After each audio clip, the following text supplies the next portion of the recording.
In this video, we'll study about the histology of epithelium. So what is epithelium? One or more layer of cells that cover the outer surface of the body or lines the luminal surface of tubular structures and the cavity of the body are called epithelia. Epithelia is plural, singular is epithelium. So what are the characteristic features of epithelial tissue?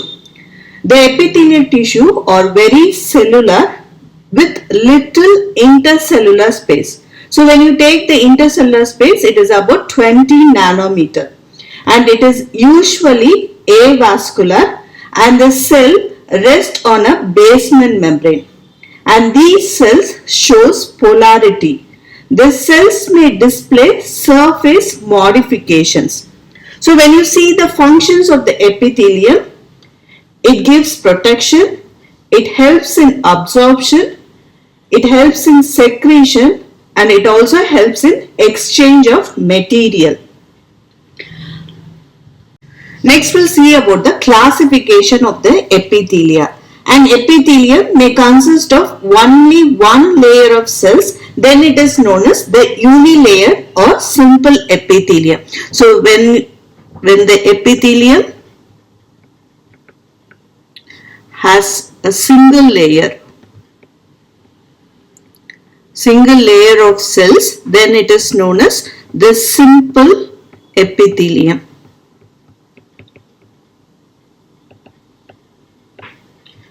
When the cells has multi-layer, then it is known as stratified epithelium. When you have multi-layer cells, then that is known as the stratified epithelium. So based upon the number of lining cells, it is classified as simple epithelium and stratified epithelium. A special variety of cells that is known as pseudo-stratified epithelium. So the name itself indicates pseudo means false. So it appears to be stratified, but it is a single layer of epithelium. So hence it is known as the pseudo-stratified epithelium. So this simple epithelium or unilayered epithelium, based upon the shape of the cells, they are classified as squamous epithelium. So in the squamous epithelium, the cells are flattened and their height being very little as compared to their width. And the next simple epithelium is the cuboidal epithelium. So in the cuboidal epithelium, the height and the width of the cells are more or less equal. Next, the another variety of simple epithelium is columnar epithelium. So this columnar epithelium, the height of the cells is greater than their width. So in the pseudo-stratified epithelium, so this belongs to simple epithelium and here all the cells rest on the basement membrane. This epithelium gives an appearance of multi-layered epithelium due to the unequal height and the shape of the cells. So now we'll see about the multi-layered or stratified epithelium. Here the epithelia consist of multiple layers with the basal layer resting on the basement membrane. The epithelium is named according to the shape of the cells of most superficial layer. So among the stratified epithelium, you have the stratified squamous epithelium. So in the stratified squamous epithelium, the deeper layer of columnar, but in the proceeding towards the surface of the epithelium, the cells becomes increasingly flattened or squamous. So next you get the stratified cuboidal epithelium.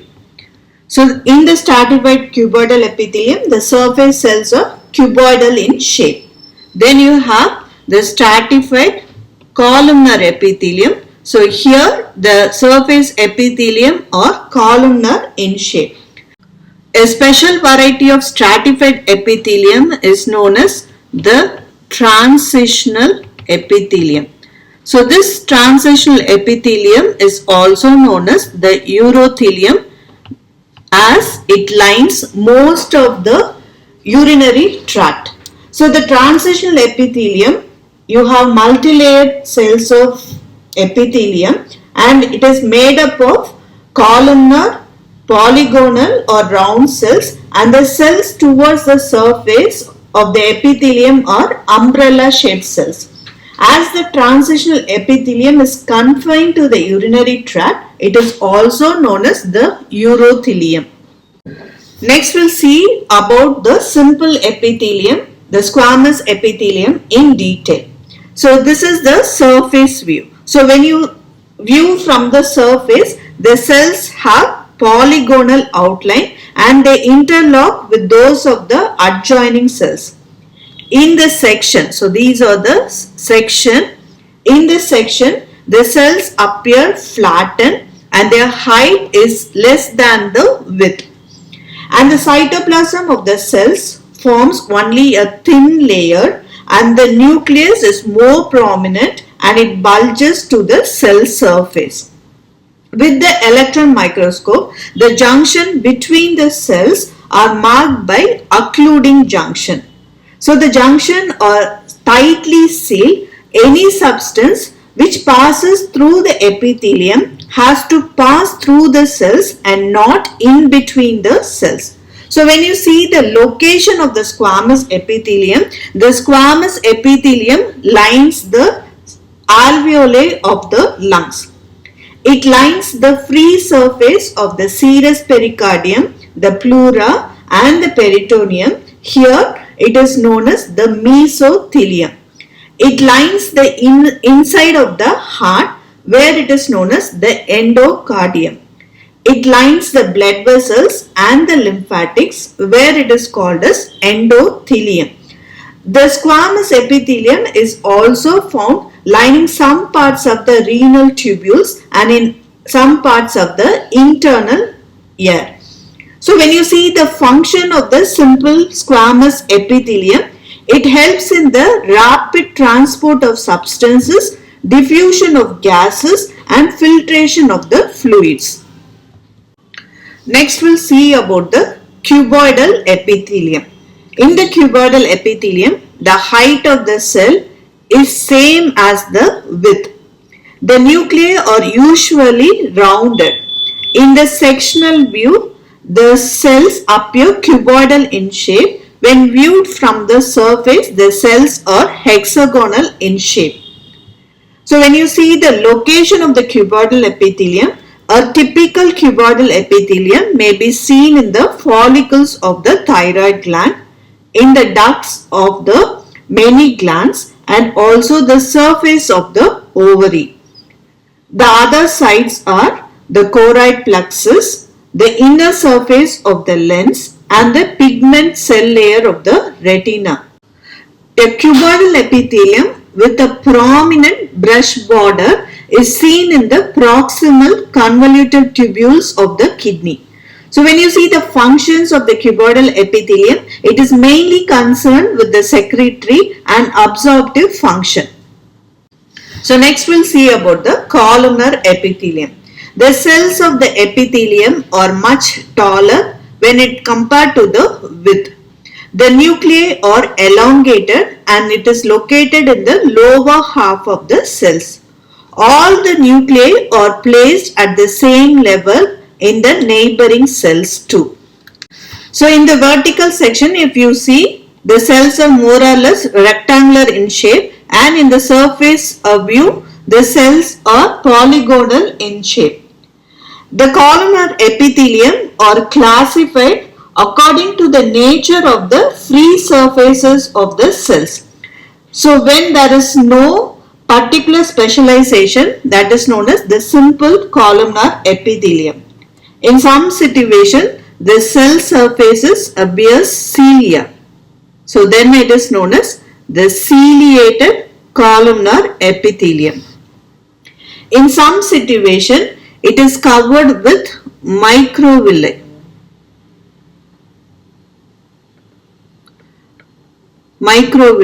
So when the microvilli are arranged regularly, then it is known as striated border.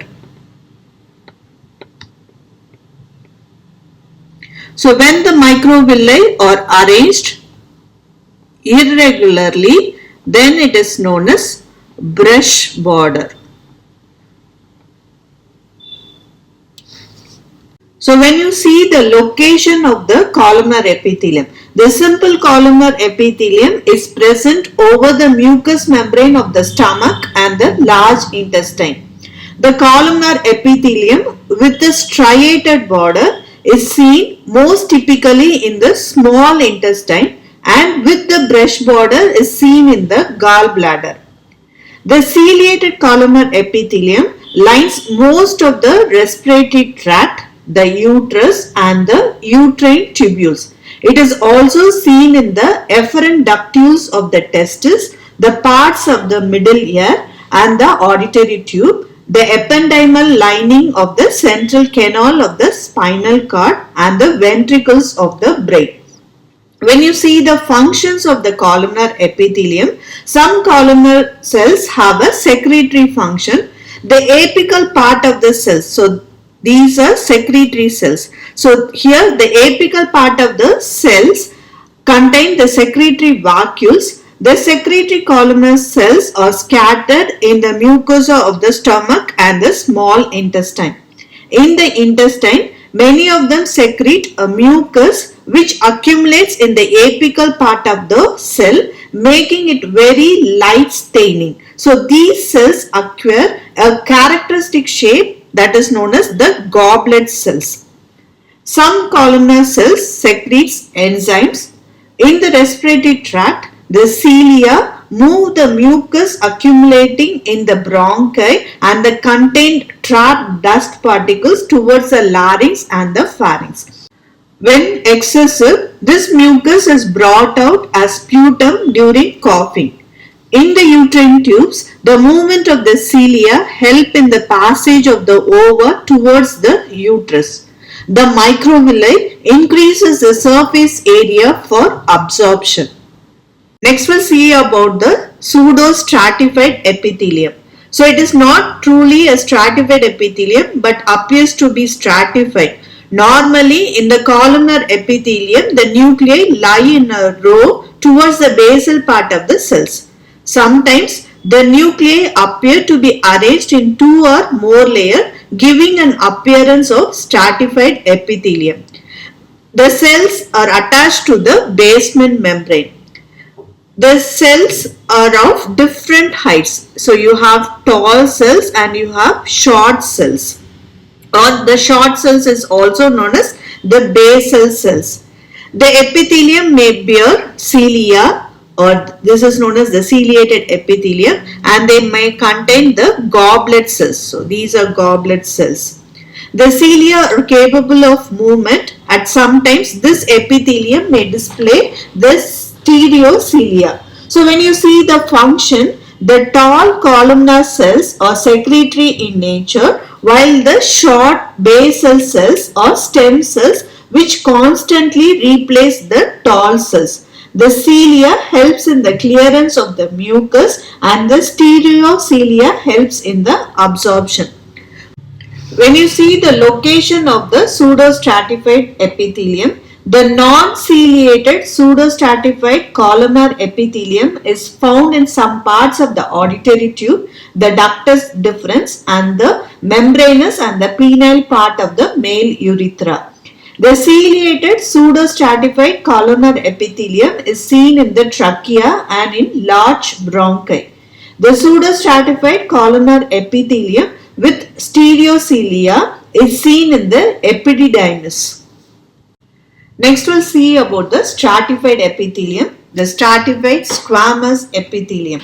This type of epithelium is made up of several layers of cells. The cells of the deepest part or the basal layer rest on the basement membrane. They are usually columnar in shape. Lying over the columnar cells, there are polyhedral cells.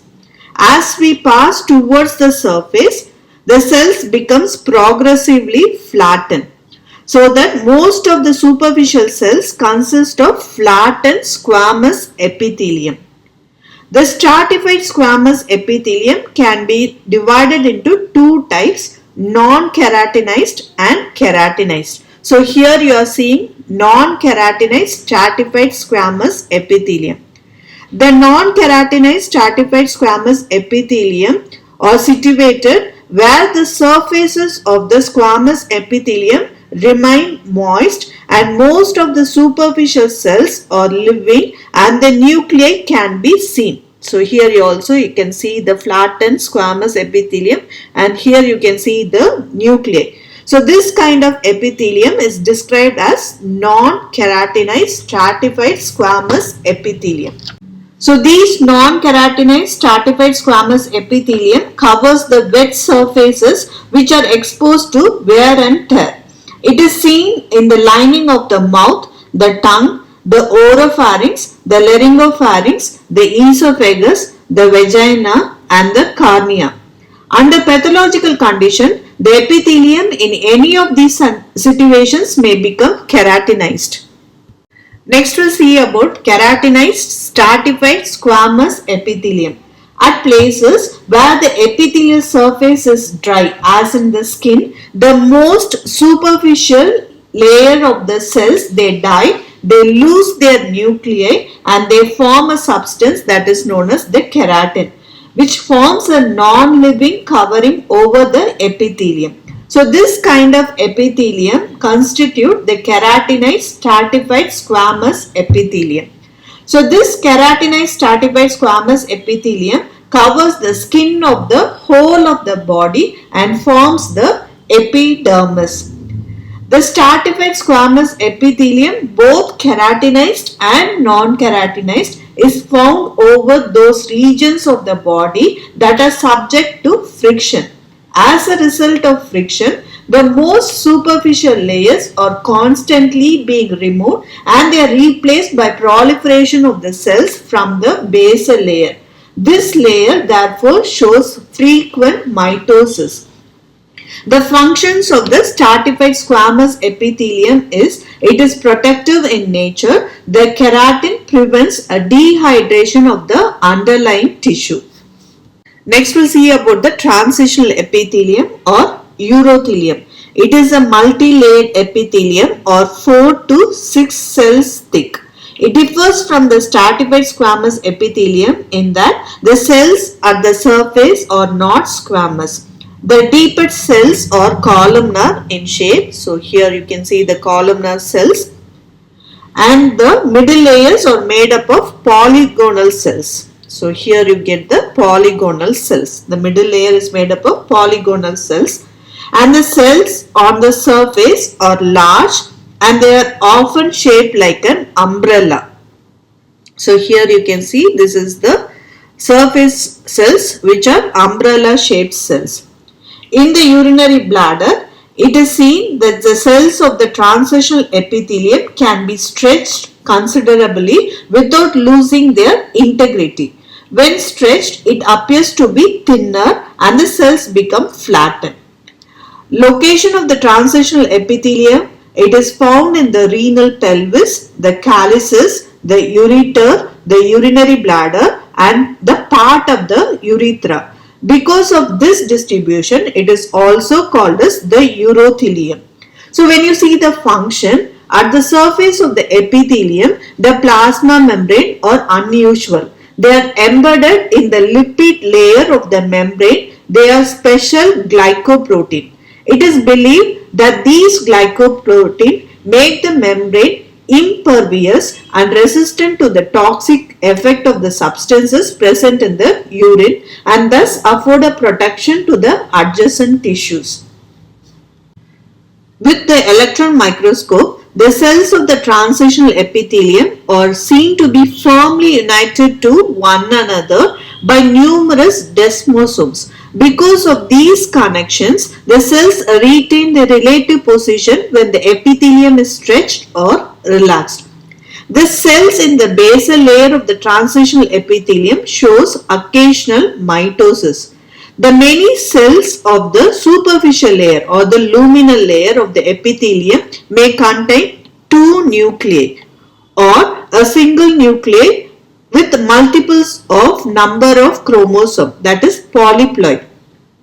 So all the cells of the transitional epithelium reach the basal lamina through thin processes. Even though the cells are stratified, they retain a contact with the basement membrane. Hence, this is transitional from unilayered to multilayered epithelium. Next, we'll see about the stratified columnar and stratified cuboidal epithelium. This epithelium consists of two or more layers of columnar cells or cuboidal cells.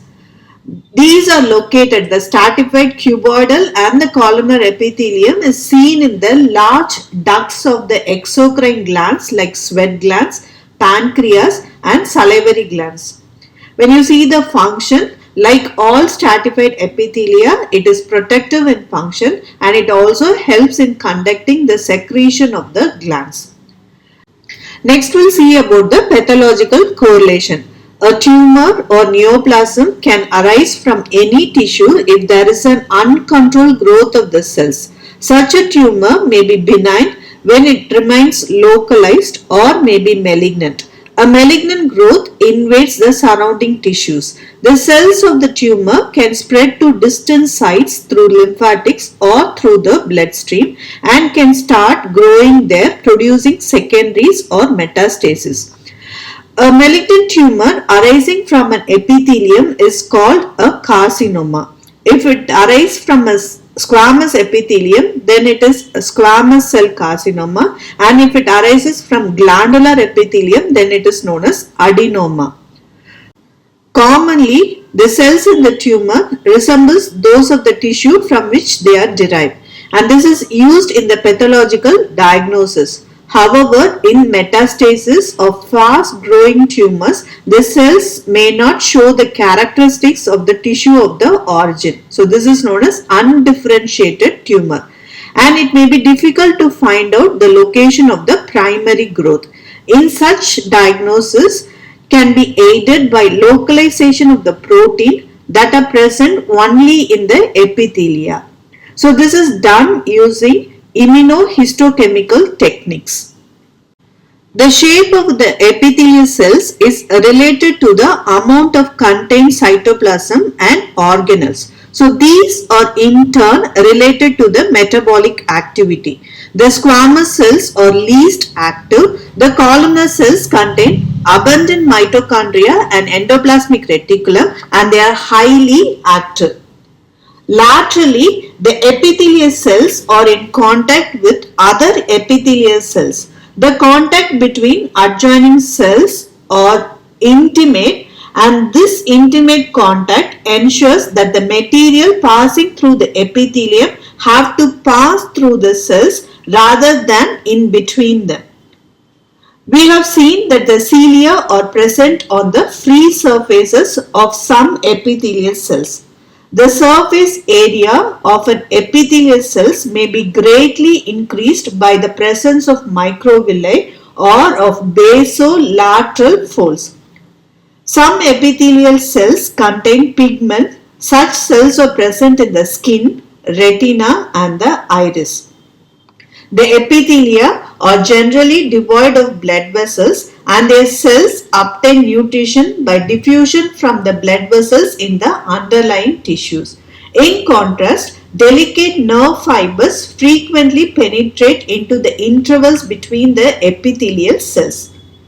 The epithelia have considerable capacity for repair after damage. They grow rapidly after injury to repair the defect.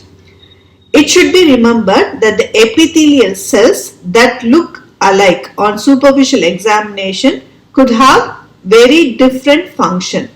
For example, the cuboidal cells lining the follicles of the thyroid gland have very little in common with the cuboidal cells covering the surface of the ovary.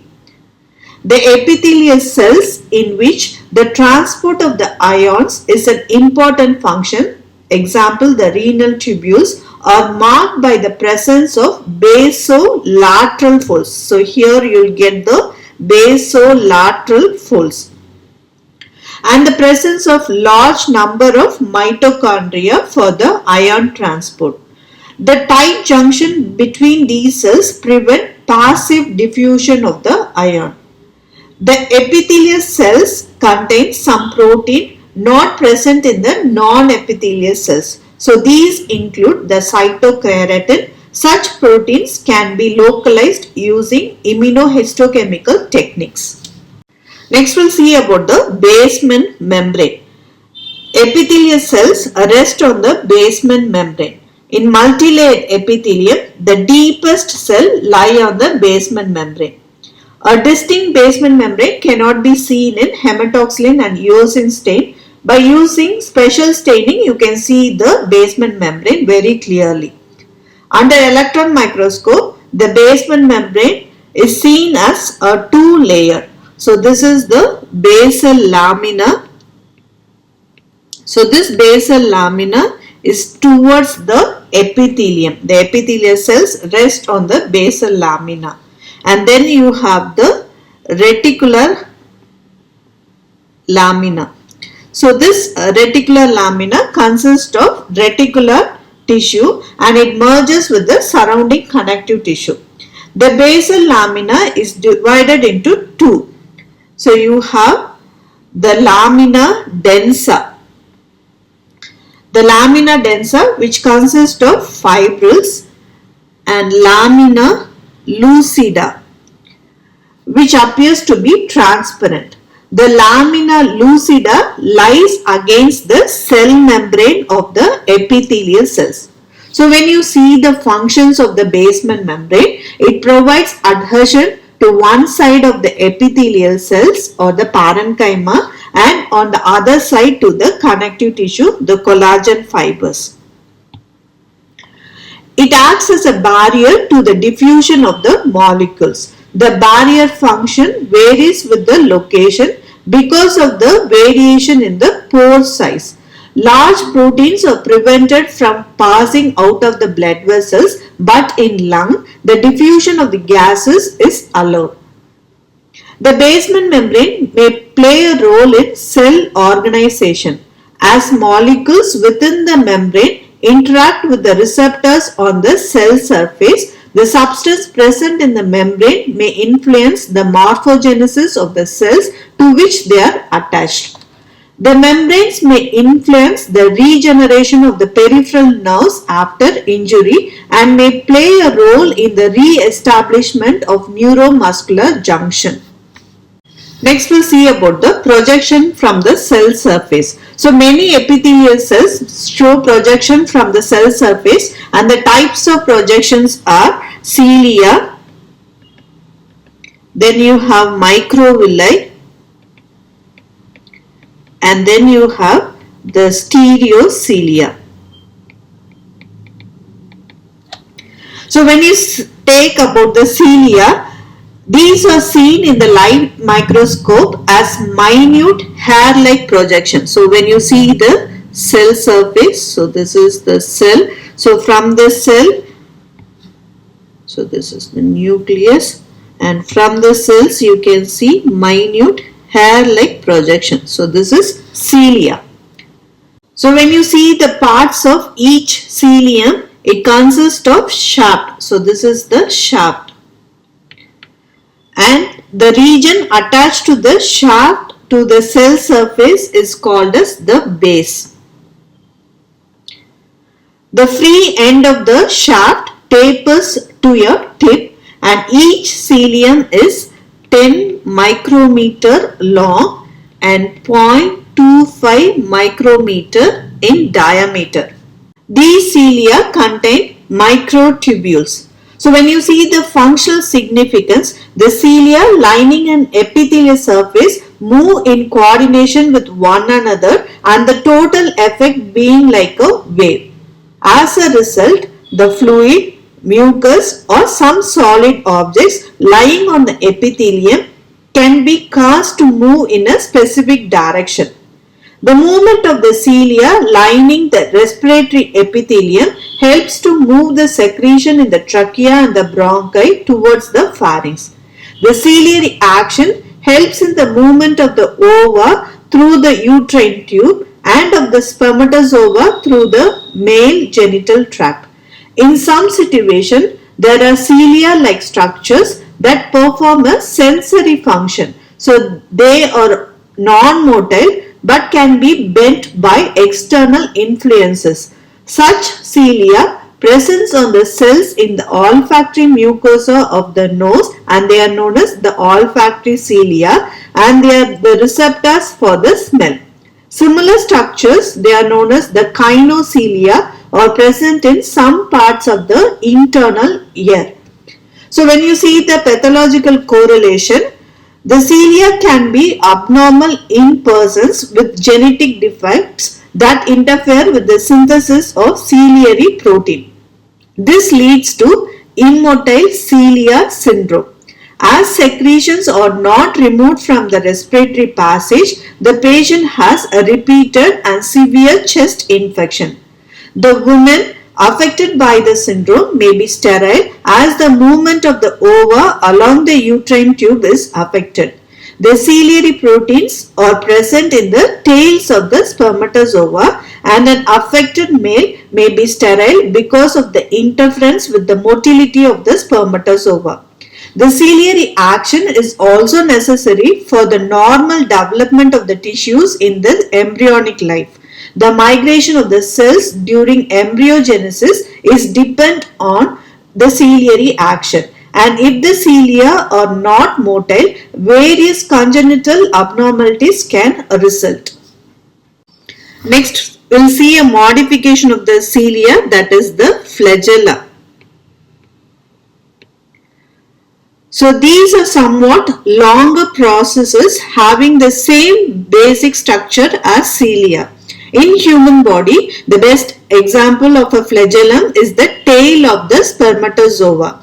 The movement of the flagella are different from those of the cilia. In a flagellum, the movement starts at the base and the segment nearest the base bent in one direction, and this is followed by bending of succeeding segments in opposite direction so that a wave-like motion passes down the flagellum. Next we'll see about the microvilli. So this is the basement membrane. So this is the cell and the nucleus, and the cell surface shows a minute finger-like projections. So these are known as the microvilli. So this can be seen by electron microscope. So when you see the measurement, it is about 1 to 2 micrometer in length, and it is 75 to 90 nanometer in diameter.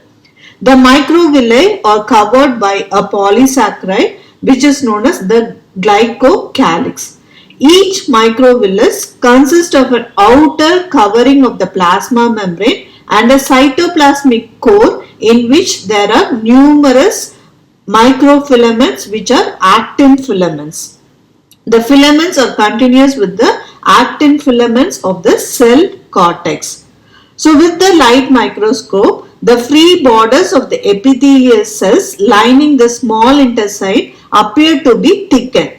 The thickening has a striations perpendicular to the surface. So this is the striated border. In some cells, the microvilli are not arranged so regularly, and with the light microscope, the microvilli gives an appearance of brush border. When you see the functional significance of the microvilli, they are non-motile processes which greatly increases the surface area of the cell and therefore seen most typically at the sites of the active absorption, that is the intestine and the proximal convoluted tubules of the kidney.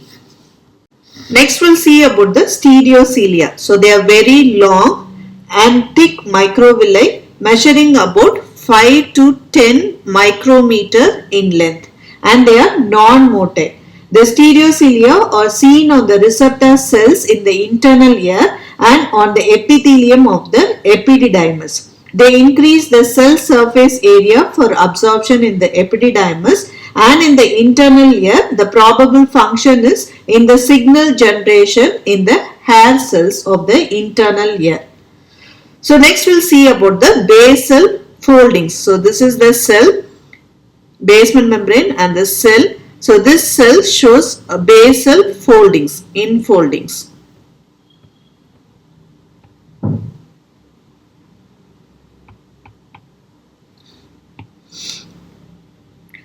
So what are the basal folds? In some cells, the cell membrane over the basal or the lateral aspect of the cells shows deep folds. They are known as the basolateral folds. So like microvilli, the basolateral folds are an adaptation to increase the cell surface area.